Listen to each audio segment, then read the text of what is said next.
Bismillahirrahmanirrahim. Assalamualaikum warahmatullahi wabarakatuh. Alhamdulillahilladzi hadana lihadza wa ma kunna linahtadiya laula an hadanallah. Allahumma shalli ala Muhammad wa ala alihi wa sahbihi wa sallim. Rabbi shrahli sadri wa yassirli amri wahlul 'uqdatam min lisani yafqahu qawli. Amma ba'd. Pertama-tama, marilah kita panjatkan puji syukur kita kehadirat Allah Subhanahu wa Ta'ala, karena atas nikmatnya Allah masih memberikan kesempatan kepada kita untuk bisa bertemu kembali di hari ke-20 Ramadan ini dalam acara Kultum Ramadan. Selawat teriring salam semoga tetap tercurahkan kepada suri tauladan kita Nabi Muhammad sallallahu alaihi wasallam dan kepada para seluruh keluarganya, sahabatnya, dan semoga kita semua mendapatkan syafaatnya dengan berharap Allah akan menjadikan hari-hari kita yang akan datang lebih baik dari hari ini, insya Allah. Pemirsa Kultum Ramadan yang berbahagia, pada kesempatan ini saya ingin menyampaikan dan mengingatkan kepada kita semua, yaitu tentang 8 golongan yang berhak menerima zakat. Zakat merupakan rukun Islam yang kelima dan terdiri atas beberapa jenis. Salah satunya adalah zakat fitrah. Zakat fitrah adalah zakat yang wajib dibayarkan seorang muslim yang mampu atau berkecukupan dan telah memenuhi syarat-syarat yang telah ditentukan. Zakat fitrah wajib dibayarkan ketika bulan Ramadan. Selanjutnya adalah golongan yang berhak menerima zakat. Di dalam Al-Quran surat At-Taubah ayat 60, Allah Subhanahu wa Ta'ala berfirman, sesungguhnya zakat-zakat itu hanyalah untuk orang-orang fakir, orang-orang miskin, pekerja-pekerja zakat, para mu'allaf yang dibujuk hatinya, untuk memerdekakan budak, untuk orang-orang yang berhutang, untuk jihad di jalan Allah, dan untuk mereka yang sedang dalam perjalanan, sebagai suatu ketetapan yang diwajibkan Allah, dan Allah Maha mengetahui lagi Maha bijaksana.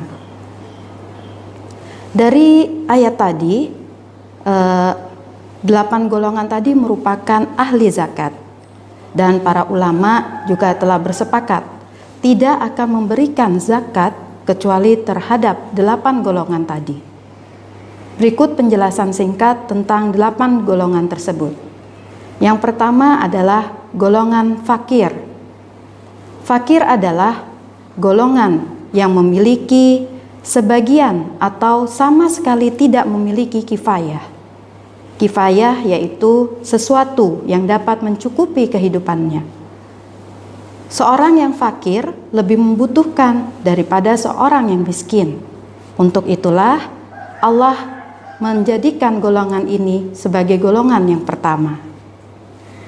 Kemudian golongan yang kedua adalah golongan orang-orang miskin. Orang miskin adalah orang yang memiliki separuh atau lebih dari kifayah. Orang miskin adalah orang yang lebih baik dibandingkan orang fakir. Fakir dan miskin boleh diberikan zakat untuk bisa memenuhi kebutuhan hidupnya sehari-hari. Dan selanjutnya adalah yang ketiga, pekerja-pekerja zakat atau amil zakat. Amil adalah orang yang ditunjuk pemerintah untuk mengumpulkan zakat, menjaga zakat, kemudian membagikannya kembali kepada golongan yang berhak menerimanya. Mereka boleh diberikan zakat sesuai pekerjaan yang mereka lakukan. Tetapi jika mereka sudah mendapatkan gaji dari pemerintah, maka mereka tidak boleh diberikan zakat. Contohnya adalah Basnas yang dikelola oleh pemerintah. Kemudian yang keempat adalah para mu'allaf yang dibujuk hatinya. Ya, orang yang dibujuk hatinya ada dua, yaitu orang muslim dan orang kafir. Ada dua kondisi seorang kafir dapat diberikan zakat. Yang pertama, orang kafir yang diberikan zakat dan diharapkan keislamannya. Artinya bisa diajak untuk memeluk agama Islam. Kemudian yang kedua, orang kafir yang ditakuti keburukannya, namun jika diberi zakat, ia dapat meminimalisir keburukannya terhadap Islam dan kaum muslimin.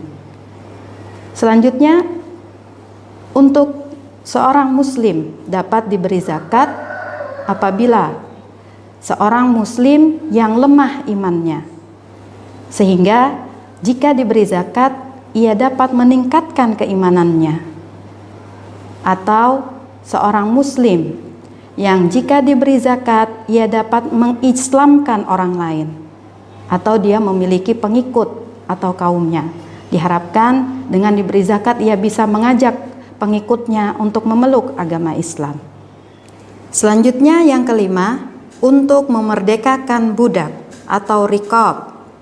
Riqab adalah budak yang dijanjikan akan dimerdekakan oleh tuannya apabila membayar dengan sejumlah harta tertentu. Budak ini boleh diberikan zakat agar ia dapat memerdekakan dirinya atau dibebaskan dari perlakuan perbudakan. Selanjutnya adalah golongan yang keenam, yaitu orang-orang yang berhutang atau gharim. Gharim ada dua, yaitu gharim li ghairihi, orang-orang yang berhutang karena orang lain, dan gharim li nafsihi, orang yang berhutang karena dirinya sendiri. Gharim li ghairihi contohnya orang yang berhutang karena telah melakukan islah atau menyatukan antara dua suku atau dua kelompok yang sedang bertikai. Orang ini telah melakukan suatu amalan yang baik, karena itu ia berhak diberi zakat, sehingga ia tidak terkuras hartanya. Dan diharapkan dengan ini juga dapat menjadi contoh bagi orang lain untuk melakukan amalan yang serupa. Selanjutnya, gharim li nafsihi, yaitu contohnya adalah orang yang berhutang kemudian ia tidak mampu membayarnya, dan orang ini juga bisa diberi zakat agar ia dapat melunasi hutang-hutangnya. Kemudian golongan yang ketujuh, yaitu jihad di jalan Allah atau jihad fisabilillah. Orang yang ikut jihad fisabilillah atau berperang di jalan Allah, kemudian ia tidak mendapat gaji dari pemerintah, maka ia boleh diberikan zakat. Namun jika ia berperang di jalan Allah kemudian mendapat gaji dari pemerintah, maka ia tidak boleh diberikan zakat. Contohnya adalah tentara resmi yang mendapatkan gaji setiap bulannya, yaitu misalnya TNI, Polri, dan sebagainya. Dan yang terakhir selanjutnya adalah golongan yang ke-8, untuk mereka yang sedang dalam perjalanan atau biasa kita sebut dengan Ibnu Sabil atau musafir. Ibnu Sabil adalah musafir yang melakukan perjalanan namun dia kehabisan bekal atau mungkin mengalami kesesatan dalam perjalanannya, dan mereka boleh diberikan zakat sehingga mereka dapat melanjutkan kembali perjalanannya dan kembali ke negeri asalnya. Pemirsa Kultum Ramadan yang dirahmati Allah, itulah tadi 8 golongan yang berhak menerima zakat. Kita diharapkan bisa menunaikan zakat-zakat kita sesuai dengan 8 golongan ini. Mudah-mudahan kita dapat mengerti dan lebih memahaminya.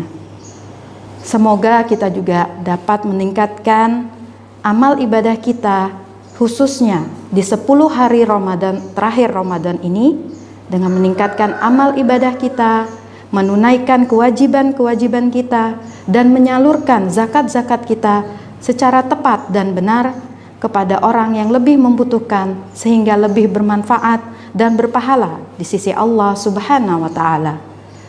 Sekali lagi saya mohon maaf atas segala kekurangan dan salah-salah kata. Wabillahi taufiq wal hidayah. Wassalamualaikum warahmatullahi wabarakatuh.